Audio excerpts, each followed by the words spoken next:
ఆకాశ మహాకాశములను అందలి సమస్తమును సృజించిన దేవాది దేవునికి నా హృదయపూర్వక వందనములు, స్తుతులు, స్తోత్రములు సమర్పించుకుంటున్నాను.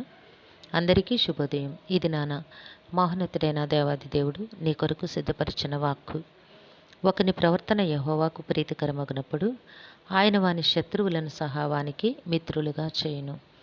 దేవుని నామమునకు మహిమ కలుగునుగాక. ఈ మాటలు సామెతల గ్రంథము 16వ అధ్యాయము 7వ వచనములో వ్రాయబడి ఉన్నవండి. Praise the lord. Today our god's promise for us.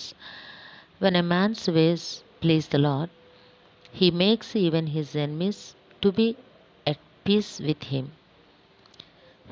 చూడండి నేస్తమా, ఒక మనుషునికి దేవునికి ఉన్న భేదము చాలా ఉన్నతమైనది. నీవు మనుషుని వైపు ఎదురు చూచినట్లయితే నీ స్థితి ఏ విధంగా ఉంటుందో నీకు తెలుసు. ఎందుకంటే తెల్లవారినది మొదలు నిద్రపోయేటంత వరకు నీ అవసరతను బట్టి నీవు సహాయము కొరకు, నీవు నమ్మిన మనుషుల సహాయము కొరకు ఎదురు చూస్తూనే ఉంటావు. అయితే వారు నీకు సహాయము చేయుటకు బదులుగా రాను రాను నీకు వారితో ఏమొస్తుంది? శత్రుత్వము నీకు బయలుదేరుతుంది. ఎందుకంటే మానవ ఆలోచన విధానము వారిని వదిలించుకోవడానికి, వారిని దూరం చేసుకోవడానికి కఠినమైన పద్ధతులను అనుసరిస్తూ ఉంటారు. వారితో నువ్వెంత నమ్మి వారి వెంబడి తిరిగినా వారితో నీకు చివరికి వచ్చేది శత్రుత్వమే. అయితే ఇది నాన్న దేవాది దేవుడు నీకు ఇస్తున్న మాట ఏమిటి అంటే, ఒకని ప్రవర్తన యెహోవాకు ప్రీతికరమైనప్పుడు, నీ సృష్టికర్త అయిన నీ దేవాది దేవునికి నీ ప్రవర్తన ప్రీతికరమైనప్పుడు, ఇష్టమైనప్పుడు నీ దేవుడు నీకు ఇచ్చే ఫలం ఏమిటో తెలుసా? ఆయన నీ శత్రువులను సహా నీకు మిత్రులుగా చేస్తారట. దేవుని నామమునకు మహిమ కలుగునుగాక.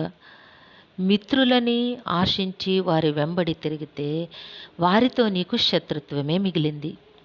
కానీ ఆ వరవడిలో నీ దేవునిని నీవు నిర్లక్ష్యం చేశావు. దేవుని సహాయమును నీవు బొత్తుగా మరచి ఉన్నావు. ఇది నాన్న నీ దేవుడు నీతో మాట్లాడుచు ఉన్నారు నేస్తమా. దేవునికి ఇష్టముగా నీ ప్రవర్తన ఉండునట్లుగా నీవు సిద్ధపడు, చూసుకో, అనుక్షణము ప్రయత్నము చెయ్యి.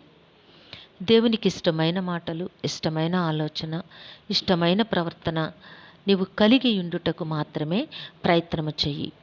అప్పుడు నీ దేవాది దేవుడు నీకు ఇచ్చే ఫలితం ఏమిటో తెలుసా? నీ చుట్టూతో ఉన్న నీ శత్రువులందరినీ కూడా నీకు మిత్రులుగా చేస్తారట. నీ జీవితంలో నీకున్న ప్రతి అవసరతను కూడా దేవుడు ఒక్క రెప్పపాటున తీర్చగలిగిన సమర్థతను కలిగి ఉన్నారు. ఏ శత్రువైతే నిన్ను బాధిస్తారని ఒకరి వెంబడి తిరిగి నీవు మోసగించబడ్డావో, ఆ శత్రువులందరినీ కూడా నీ దేవుడు నీకు మిత్రులుగా చేస్తానంటున్నారు. మనుషులను నమ్ముట కంటే దేవుని నమ్ముట ఎంతో శ్రేష్టము నేస్తమా. దేవునికి ఇష్టమైన ప్రవర్తన కలిగి ఉండుటకు ప్రయత్నం చెయ్యి. ఆ ప్రయత్నమే నీకు ఉన్నతమైన ఆశీర్వాదాలను తెచ్చిపెడుతోంది. ప్రయత్నము చేసినప్పుడు నీ దేవుడు తప్పకుండా నీకు ఫలితమును అనుగ్రహిస్తారు. గనుక నీ ప్రవర్తన నీ దేవునికి ప్రీతిగా ఉండునట్లుగా చూసుకో. నీ దేవుడే నీకు సమస్త ఆశీర్వాదములను తప్పక అనుగ్రహిస్తారు. దేవుడు దీవించునుగాక. ప్రార్థన చేసుకుందాము. సింహాసనాసనుడైన దేవా, మీ ఘనమైన నామమునకు వందనములు. మీ బిడ్డకి మీరు ఇచ్చిన వాక్కును బట్టి స్తుతులు సమర్పించుకుంటున్నాము. ఏ బిడ్డకైతే ఈ వాక్కును వినిపించున్నారో వారి జీవితంలో, వారి కుటుంబంలో మీ మెండైన ఆశీర్వాదములను అనుగ్రహించి కాపాడమని వేడుకొంచున్నాము.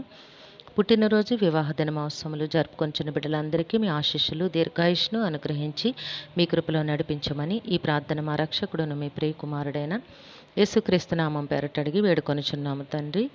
ఆమెన్. సర్వకృపానిధి యగు దేవుడు మీ కుటుంబ జీవితంలో ఉన్నతమైన ఆశీర్వాదములు అనుగ్రహించి మిమ్మును ఆయన నామ మహిమ కొరకు జీవింపచేయునుగాక. Amen, amen, amen.